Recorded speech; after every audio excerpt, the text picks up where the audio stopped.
दीवार पर टंगी सास। पंजाबी में कहावत है, सास चंगी होवे या ते दीवार ते टंगी होवे।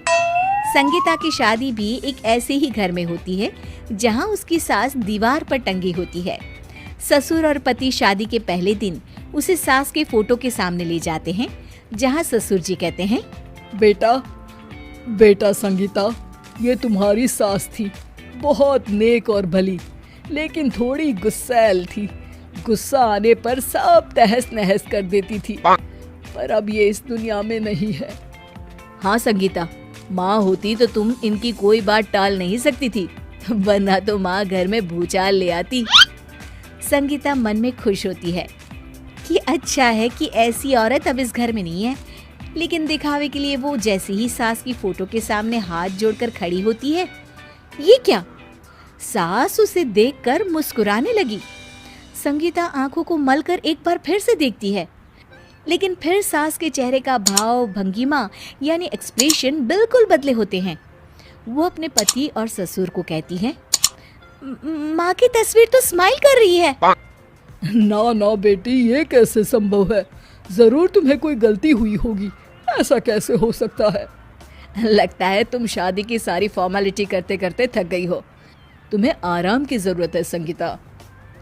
खैर, सारे संगीता की बात को इग्नोर कर कमरे में चले जाते हैं। वैसे सास की फोटो पर एक्सप्रेशन एक के बाद एक बदलते ही रहते हैं। सुबह होती है, पति और ससुर को काम पर भेजकर संगीता कमरे की सफाई करने में लग जाती है कि तभी उसे आवाज आती है, टेबल ठीक से साफ करो। ऐसे भी कोई टेबल साफ करता है? इससे अच्छा तो ये गंदा ही था। किसी औरत की आवाज सुन संगीता दंग रह जाती है और सोचने लगती है कि आवाज कहाँ से आई। आवाज को नजरअंदाज कर वो फिर से अपना काम करना शुरू करती है, लेकिन इस बार तो आवाज बिल्कुल उसके कान के पास से आती है। मेरा घर है ये। जब तक मैं थी चमका कर रखती थी, हर एक चीज शीशे की तरह थी। तुम्हें तो ना सफाई आती है ना कुछ पता है। क्यों तुम्हें मेरे घर की जिम्मेदारी दे दी गई है? पता नहीं तुम में मेरे बेटे को क्या दिखाई दिया। मैं होती तो एक से बढ़कर एक लड़कियों की लाइन लगा देती।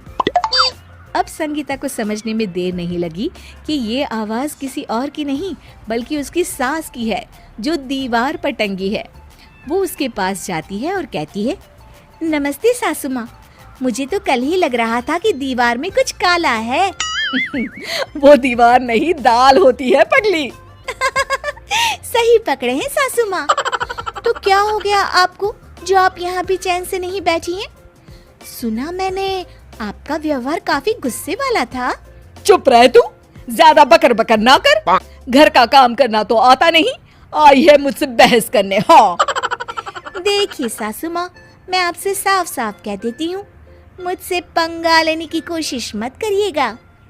तभी पीछे से संगीता का पति आता है। अरे संगीता, किससे बात कर रही हो? कौन है वहाँ? संगीता की सास की फोटो फिर से पहले जैसी हो जाती है।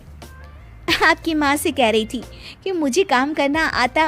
अरे संगीता, माना सास के ताने हर बहू को अच्छे लगते हैं, लेकिन यहाँ तो माँ है ही नहीं, तुम तो फोटो से ही। तुम भी लाजवाब हो संगीता। किसी को विश्वास नहीं होता कि संगीता अपनी मरी हुई सास की फोटो से बात करती है। वहीं आए दिन संगीता की सास संगीता को किसी न किसी बात पर आते जाते ताने देती। संगीता को भी अब सास के तानों और उनसे बात करने की आदत हो गई। वो कभी खानदान की कहानी तो कभी तीज त्योहार कैसे मनाए या किसी व्यंजन की रेसिपी सास से ही पूछती। सारा दिन घर में अकेली संगीता की सास अब उसके लिए तानों के साथ पक्की साथी की तरह भी रहने लगी थी, जो किसी और को नहीं बल्कि संगीता को ही सुनाई देती। तो देखा आपने, सास बहू का रिश्ता हर रिश्ते से ऊपर होता है, फिर चाहे वो खट्टा हो या मीठा।